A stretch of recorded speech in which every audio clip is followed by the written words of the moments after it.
Welcome to the Connected Teamwork Podcast by Growth Leaders Network. How do we learn to truly thrive together? How do we stay connected to our authentic selves, each other, and our purpose as a team, especially when challenged? How do we unlock the deeper levels of group intelligence? Enjoy this episode of the Connected Teamwork Podcast and learn practical tools to evolve the connectedness of your team to its next level.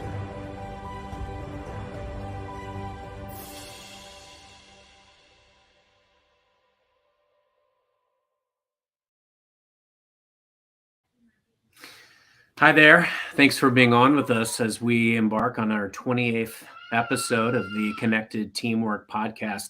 This is a real treat today as we're joined by and able to shine a light on and spotlight Scott Richard, who is the Chief Information Officer at Mercy, top 25 health provider here in the Midwest United States, supporting 8 states here in the middle of the country, and have the privilege of knowing the Mercy team. Unfortunately, I take my kids there a lot more than I would like, but that's neither here nor there. Scott, had the opportunity to know Scott for a few years, and what's always really impressed me about Scott is his ability to navigate teams, but also amidst a lot of change. As we all know, healthcare has been changed dramatically over the last few years. Navigating through remote work, a lot of transformation that's happening, but also his career trajectory and what really fuels and fulfills him. We were really struck by his story. So first off, Scott, thanks for being with us today. That's my pleasure. I appreciate it. Absolutely. So, Scott, I think first the audience would benefit from really hearing about your leadership journey. You have a unique one, and I think there's some areas where you shared with us that really anchor you as far as how you lead and why you are the humble servant leader that you are. But furthermore, not a lot of people spend the amount of time with one organization and doing a litany of roles within the same organization that you have. And I think that really speaks to your tenacity and perseverance over the years, but also the value you've brought to teams, leaders that you've gravitated toward, et cetera. So would love to hear your leadership journey, and then we can dive into some of your pillars. Yeah, thanks, Carson and Hilka. It definitely is a privilege to do what I do and to be able to lead people in a ministry. Really, Mercy's a almost 200-year-old ministry that started in Ireland with Sister Catherine McCauley, establishing a mission for women and children. And it's really a privilege to be, among the generations of people that have been in leadership in that organization. And it brings a lot of meaningfulness. It brings a lot of weight to what we do, and it also brings a lot of opportunity to engage a broad team of co-laborers with us to move this ministry forward. So it's been a really privileged career. I everything I do, I've done for a long time. I've been at Mercy for as an employee for over 30 years, and I was a contractor for 3 years before that. But I had the privilege of really growing up in a great, stable upbringing. I had my family was a faith-filled family, and kind of helped me get a very solid grounding and into kind of what matters most in life and what pursuits are hollow versus ones that are kind of more counterfeit or what's really real. So I feel like I had a great privilege growing up. Part of that was my father, when I was about 11 years old, was laid off and got a new job and was hired by Mercy to implement some of their first, they call it data processing systems back then, but Mercy was looking for automate their payroll. So he didn't have any background in that. He was not college educated. He had a high school degree, and he was a payroll manager that they thought had the aptitude to do it. So he got involved in Mercy. So he ended up working there 22 years. His and my career only overlapped by about 1 year. When I started, he was just on almost to retirement, but I had the benefit of seeing his work and what he was building, and I met a very important person in my life. I met Sister Mary Rock, who was at that point his boss, and she was a sister that was an operational leader within Mercy and had really a great vision for the future of Mercy. So she's kind of, we call her our modern day modern day foundress. So I've had this continuation of meeting Sister Rock when I was 11 years old and thinking, oh, that's interesting. My dad works for a nun. And then went through my process in education and had some career disappointment and ended up finding myself finding Mercy, thinking it was a temporary role working at Dad's place. And but as I really started to spend more time there, I came really attached and engaged to the mission, and Sister Rock continued to be a growing leader at that organization and continued to personally mentor me along with a lot of other people. But when I look at the importance of what we do and all of our decisions, like again, we're on this 200-year continuum that's got a long way left to go. So I'm standing on the shoulders of others. And, a lot of times in decision making, I use the term, what would Sister Rock do? And, what's for the greater benefit of the ministry, which is ultimately the benefit of the communities we serve and being true to our calling. So I've had a really privileged kind of on-ramp to this meaningful mission that I'm on. But, not that I had that all figured out.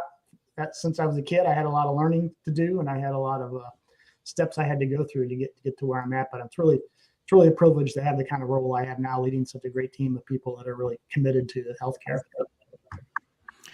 I'm so struck, like 50 years of the Richard family, basically, plus at Mercy, right? That's like a quarter of the Mercy existence of your family in it. That's true. I had never thought of it that way, but it's significant. Yes. And I also love your humility as you talked about what you've been learning along the way, because not many people stay with an organization for 33 years. So the question in my mind is, what have you learned along the way about connecting to what's truly important to you? Like my sense was when you were in your, I don't want to put ages on you, but let's say 3 decades ago, that version of Scott had probably some other ideas and insights about what was important than the Scott that we see today. So can you tell us a bit about that journey of discovery? That's absolutely true. And I do like to talk about this part because I'm also old enough to I have children that are in their 20s and early 30s. And I know for people today that are kind of embarking on adulthood and their careers that, there's a lot of complexity to work through. And, some of those things I dealt with as well. So I'm happy to kind of share my story about kind of what brought me to a meaningful place. When I got out of college, I didn't really have any interest in leadership. Honestly, I knew some things about myself. I knew I was about my basis of my faith and how that gave me an overall vision for my life. But, I learned some things. I was an experimenter. I like to create. And so when I came out of college, having a computer science degree, if I thought I'd be a coder, I'd write code. And like a lot of times it happens, you get out of school, you get your first job, 4 or 5 months into it, you're kind of like, this doesn't seem as meaningful, as interesting as I hoped it would be. And I was under this fallacy, I think, that a young person has to have a specific calling or passion. How do I be like Steve Jobs, or I'm going to get that assurance that I know exactly what I'm supposed to accomplish in life and make all my steps, pre-planned. And it really took me a few years in my 20s to get out of that, get out from under that weight in my mind that I'm not doing something important, and, kind of figuring out what's my passion. I kind of had my low point when I moved from job to job, and I worked for a utility company for a while, writing code that was very uninteresting to me, and, just very much feeling at crisis, like that I choose the wrong career. And I think what I was missing, I was just missing a connection to a purpose for what I was doing. So, and one of my times of prayer and meditation, I kind of got the analogy of, I feel like God showed me, just don't worry about that. Just keep your wheels rolling. That, if I'm looking for guidance from God, he can't steer a parked car. So just keep moving forward, and I'll give you more direction as you go along. So I kind of took that to kind of take the pressure off me that, okay, I didn't have to have this super defined passion about life. I just knew that I wanted to, I wanted to live a life that honored God, and I wanted to be able to do something that had an impact on people and help people.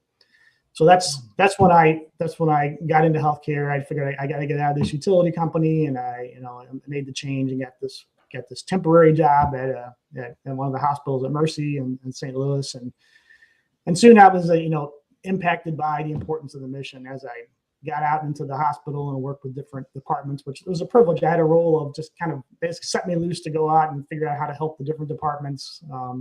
Back in the days when we were writing custom code for everyone and doing basic networking, but I really remembered the lobby and the elevators of seeing people that were there because they were in a very important crisis point in their life.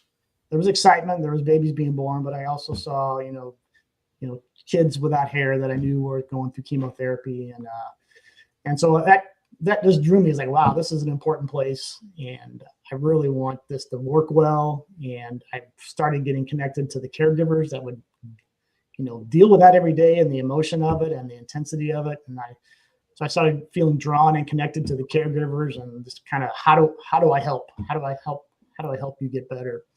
And so that little by little started to pull me out of that ditch of thinking, I don't know what my passion is, because I felt like, healthcare is a worthy career to commit myself to. And so, that really pulled me out of that. And it was because, if I think once I had my purpose tank started to get filled up with healthcare, other things started to follow behind. I read a book a while back that talks about, career satisfaction has a lot to do with meaningfulness, mastery, and autonomy. And so when I felt my meaningfulness tank starting to fill up, I wanted to improve my mastery. I wanted to be better at what I was doing. And then that kind of, as I did that, I realized that I could bring solutions and help the organization. But eventually I had to do by myself. I had to get in the position where I was in leadership. And so that created that broadening of my impact that I really enjoyed. So I really didn't think I was going to be a leader early in my career, but as I cared about more and more about what I was doing and wanted to have bigger impact, I saw that I definitely would have to have collaborations and teams to work with me. So very, very, the meaningfulness was really the spark that got me going, and I still feel that 33 years later. Scott, I think you beautifully articulated the almost majestic way that a career can really take you. It's quite a journey. And I always like to say you can't connect the dots forward, but you can definitely connect them backwards. You can see where God was working in certain situations, but you can also see where this change or this setback or this new relationship beget this path that really exceeded your wildest dreams. I love that Mercy was originally a temporary destination for you, and also that getting into leadership was almost accidental. But now you're, over 2 decades in leadership. I'd love to know, especially with the number of teams that you've, been privileged to work with and leaders that you worked for, what are some of the observations and maybe experiences that have been most valuable for you for maintaining connected teams, especially amidst all the dramatic changes in your industry?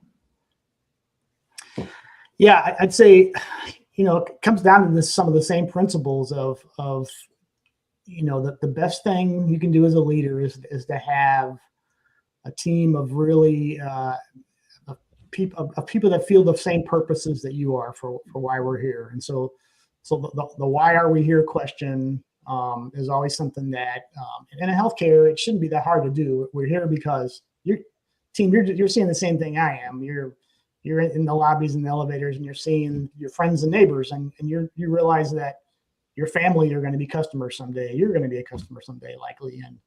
And so, really, I always seen it as my role to connect people that work on our teams to that purpose. So I always say, if you go to a holiday party or a cocktail party and you're introduced to someone, they ask you what you do. I hope eventually, if you can't say it now, that you say you're a healthcare provider and not a database administrator or a network engineer, even though that's what you bring to work. That's what you offer to move the ministry forward. Ultimately what you're doing is providing healthcare. So So the most important thing for me, and it's natural for me because I went through this process myself, is just to keep kind of evangelizing that message of, we're in this to make healthcare better. It's going to make your community better. It's going to make things better for your family. And plus, you're being true to the 200-year-old mission that is now yours to improve and move forward and respond to the times and, understand the challenges of our times. We all have decisions to make. What do we do about AI? What are we doing about, about electronic health record?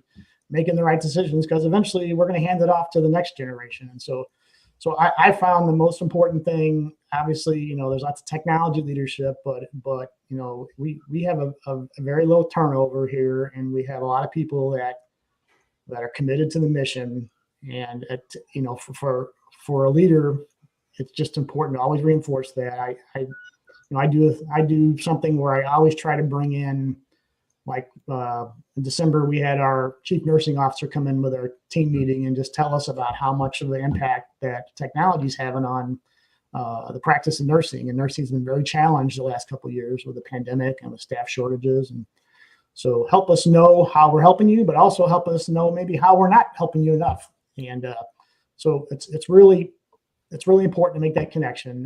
It's been a little more challenging in remote work era because a lot of my teams do work remotely, and so a lot of them don't have the lobby and elevator experience naturally because some of them are just working from home most of the time. So that storytelling, reminding everybody of celebrations. Here's what you did to make this patient process easier. Here's how we implemented something to make a diagnosis more accurate. Here's how we did things to make a nurse's life spend less time in front of the computer, or spend less time doing administrative things that are below her potential as a nurse. So she's spending time, she or he's spending time in clerical work. That's not their potential. And so always trying to keep people connected to that. So pretty simply, my role as a leader and my leadership team that works with me is just advocate for connecting to that mission, being authentic so that people know it's not just a pitch, that you really feel it yourself. And then just reminding them occasionally of, you're making a big difference. You are having a big impact. And when we fail on something like downtime, we all hate downtime. It's like, how would you like to be in the emergency room waiting for an X-ray or a CT scan and you can't get it because the systems aren't available? We should hate that stuff. We should do everything we can to make sure that doesn't happen as much as we can. So when you build all that just builds this level of intentionality and care about everything we do. And then when you have hard times and challenging times, everybody's rushes to the front and wants to help. And so, you can people will draw on that meaningfulness that's been cultivated within them, to reap it during times of harvest when we need it. We need you to, we saw that in the pandemic response, and we see it all over the times when we have, critical things we have to accomplish. So that, to me, that's the benefit of building that into people, because I see that when times get tough, they just step into it, and I don't have to push them. They run. The powerful culture. I'm just so struck by the intentionality, Scott, in what you're saying of your institution and then of yourself, and how generously and how humbly you are taking that forward. I was struck by a few phrases here. One was, God can't drive a car that's parked. And that is, to me, such a beautiful sentence to inspire us to just follow the next step and trust that the path will show itself, which your career illustrates to me. And then the second thing is, what are we handing off to a future generation? And to me, is such a liberating question, and one that opens the aperture so much in terms of what we as leaders are here to do. Very far away from my mini little ego, but it puts me in the context of, in your case, I'm being a health provider. I'm part of an institution that's here to serve way before and way after me. So I'd love to explore this whole area about what are we handing off a bit more after the break. And I suggest that we take a short break now, and then we come back after the break to speak with Scott Richard, who's the Chief Information Officer and healthcare provider at Mercy. Excellent. Thank you. You are listening to the Connected Teamwork podcast by Growth Leaders Network. Do you want to learn more about building the next level of connectedness in your team? Please contact Growth Leaders Network on LinkedIn. And now, back to the show.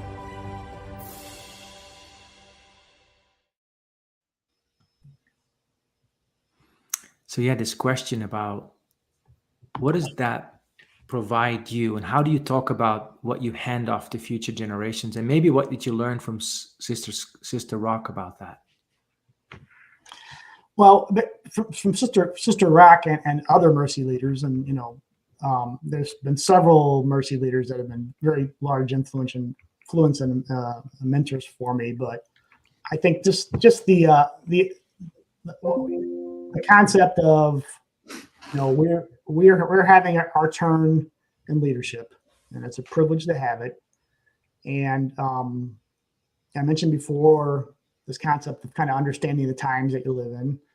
And one thing that our former CEO that I was very much very close to, he had a statement that I really resonated with me, is that when you're on this, when you have a purpose-driven organization, every leader has to make choices about change. And he said, I paraphrase this a little bit, but he said basically it's our responsibility to know, based on the times, what has to change, but also know what can never change. So what it is about our purpose as an organization that is rooted back in 1827, that we still call upon today, that we pull forward to say this is part of who we are, and this organization has endured for all these years, and it has grown and prospered through challenging times because we stuck to this culture, we stuck to these values. But at the same time, every generation we deal with, we deliver it differently because of the times that we're in. So with technology and with our, with the broader healthcare, the state of the broader healthcare ecosystems and all the complications around that, requires us to make choices and making sure that we're thriving and going to position our ministry to continue to have impact, continue to help communities, but knowing that, from our culture around who we are, about our core values around serving our communities, around being true to the original calling. We use one of the things in Mercy we use as an example is the early sisters. Basically parked themselves and they bought a building in downtown Dublin right next to the bank, and put the poor and the indigent that they cared for kind of right in the middle of the upper class, and just kind of look at what's going on in your city. And then the sisters were known as walking sisters because they weren't cloistered, they didn't stay in the convent, they went out and found the need, and they bought food and education to the need, and they brought people back to the Mercy Center. And so this concept of the walking sisters still, that's still being applied today as, where do we walk next? Let's not stay where we're at, but and technology and care a few years ago, we used that for getting into virtual care. And so, that's going to allow us to expand.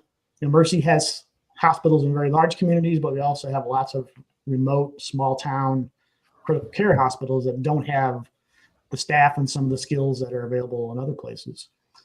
So we use those, we draw on the walking sisters analogies. Let's go out there and find the need in our communities. And from my team's perspective, for several years we've been providing some technology services to even other health systems besides Mercy. So outside of our Midwest area, we found things that we can do that assist usually smaller health systems than ours that don't have the capacity and the expertise.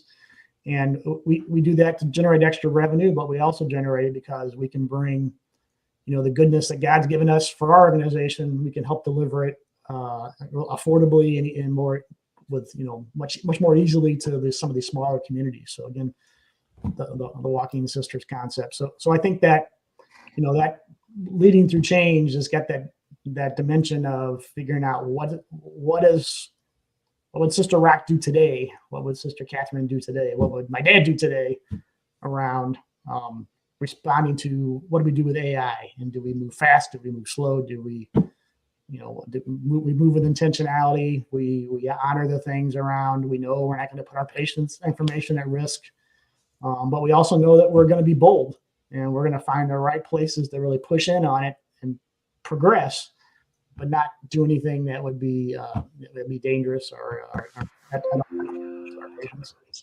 Scott, you've articulated some things during the course of our time together today that I think are, in my mind, no easy feat, right? I mean, look, for a lot of the folks watching, I don't know if you're aware of some of the different elements of, a hospital or a provider leadership chain. But, there's obviously medical, nursing, population health, marketing. There's a lot of other partners in your business and in your mission that you're working with. And so when you talk about some of these other groups that are, really spending time with you as a good partner and sharing with you what's working, what's not, it takes a creation of culture and a nurturing of culture to have that type of a relationship. What are some practical pieces of advice that you could give today for leaders to cultivate that kind of culture? Because I think that is what is missing in a lot of leadership cultures today, is that ability to be clear, transparent, kind, empathetic with one another, but also to stay grounded on the mission. I think that would help us quell, a lot of the political differences that we sometimes have within organizations. Would love to hear some practical advice that you could give to some of our leaders today to help nurture that type of culture. Yeah, it's good point, Carson. And I think about it, and it's for me, I feel the meaningfulness and culture thing is easier for me because I'm in healthcare, but I don't think it still applies to any leader in any organization. There's going to be something purposeful about why that organization exists and why you're there. And there's going to be something purposeful about why people that work for you come to work there.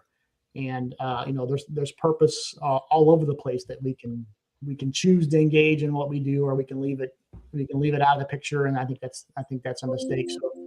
So I think for me, no matter whether you're in healthcare or what other industry, I think starting with authenticity, really start by self-exploration, understand what drives you, and take that car that's rolling, and eventually you and God are going to you're going to park in a spot where you are going to go to a spot where it's meaningful for you, and you feel that connection to what you're doing, and whether it's healthcare or whether it's some commercial products where you feel like it's going to have a good impact on the world, or whatever you're doing, whatever lights your internal light. Be authentic about that. Don't be afraid to talk about it with people. Be vulnerable in the way you talk about it. Because I'm honestly, when I have leadership meetings, I'm a goofball sometimes. I share stories, I share analogies, I share dumb jokes. I talk about our mistakes that I've made, and so I think getting to the point where people just trust you, what you say, and that they know you're not towing a company line or trying to talk them into something you don't believe yourself. So I think authenticity is probably the number one thing. And then secondly, empowering your team. So your next line of leaders, they should all have a path, and making sure they understand meaningfulness, but also feeling accountable as somewhat shepherds of their teams to make sure that everyone is getting the full benefit of what it means to work here. So you should have the connectedness. You should have the ability to have your ideas heard and your opinions heard. You should be able to connect what you do to the end result of what we're doing in healthcare, to the quality of care to our patients. And so everybody should develop a pride in that, and we should celebrate it. And it's not church here. We still have conflict, and we still have people issues, and we still have politics like everyone else does. But if you have that core, okay, I believe my leader is being authentic, and I've got a little spark in me to know I want this to work as well. I want this to work right. I want healthcare to work right in our organization. And I think that propels like a locomotive people through all kinds of things in their life, challenges at work, and also drives them into growth. So I love to see people that work in our organization grow. I even like to see them grow out of our organization. I've just had lunch with somebody recently who was a very strong leader, contributor, a person that I really admired and enjoyed. And she got a great opportunity outside Mercy. So, but she's still doing something really meaningful, and I feel really proud that I was there or somehow had some small part in her growth and success. So I think, again, that's something every leader can feel, no matter what industry you're in. You have an impact on people's lives and their growth and all the sphere of influence that they have around them. So I really get into that, and I think that's I just encourage leaders just to consider the kind of impact they can have in terms of helping their people feel connected. Yeah, utilize that position to make the purpose personal. Yes. Beautiful. Yes. I'm struck by, even though I don't sit in your organization, Scott, how you provide leadership also during this podcast, right? Because I feel that you are opening a space, a context within which reflection on your purpose, what lights you up. What is the spark that drives your car? What are you guided by? What lights you up? You make that permissible. You make that invitation for so many of us who might be stuck in some kind of mind stream where that's not part of the reflection. And the way you speak about it, for me, opens the door to that kind of reflection, which allows for sparks to fly. So thank you so much for being with us today. Anything final that you'd like to share, Scott? Because incredibly, we're already at the end of our time for today. No, I think we've covered it. I mean, I think I love the idea of this podcast. I think that seeking out purpose and meaningfulness in what we do is, like I say, it's not always an easy hunt, but when you find it, it's a spark, and then that turns into helping others find their purpose. I think, at the end of the day, we'll look back at the end of our careers and know we did something important. We know we made a difference, and we know we made a great handoff to the next generation. So it's very important, and it's very worthwhile. And I appreciate you all giving me the platform to share this. I think it's important. I want to help spread this message. Thank you, Scott. We're very appreciative, not only of the time you spent today, but also everything that you and your team do for our communities and many communities out there. Amazing journey, amazing story. Thanks for being with us. Also for everyone watching, listening, thanks for joining us on the Connected Teamwork podcast with my co-host here, Hilke Faber, and myself, Carson Hetty. We will hopefully be seeing many of you this week with the Connected Teamwork Summit. And then also we'll see you for our regularly scheduled program next Monday and every Monday here on the Connected Teamwork podcast. Thanks for joining us. All right. Thank you all. Thank you all.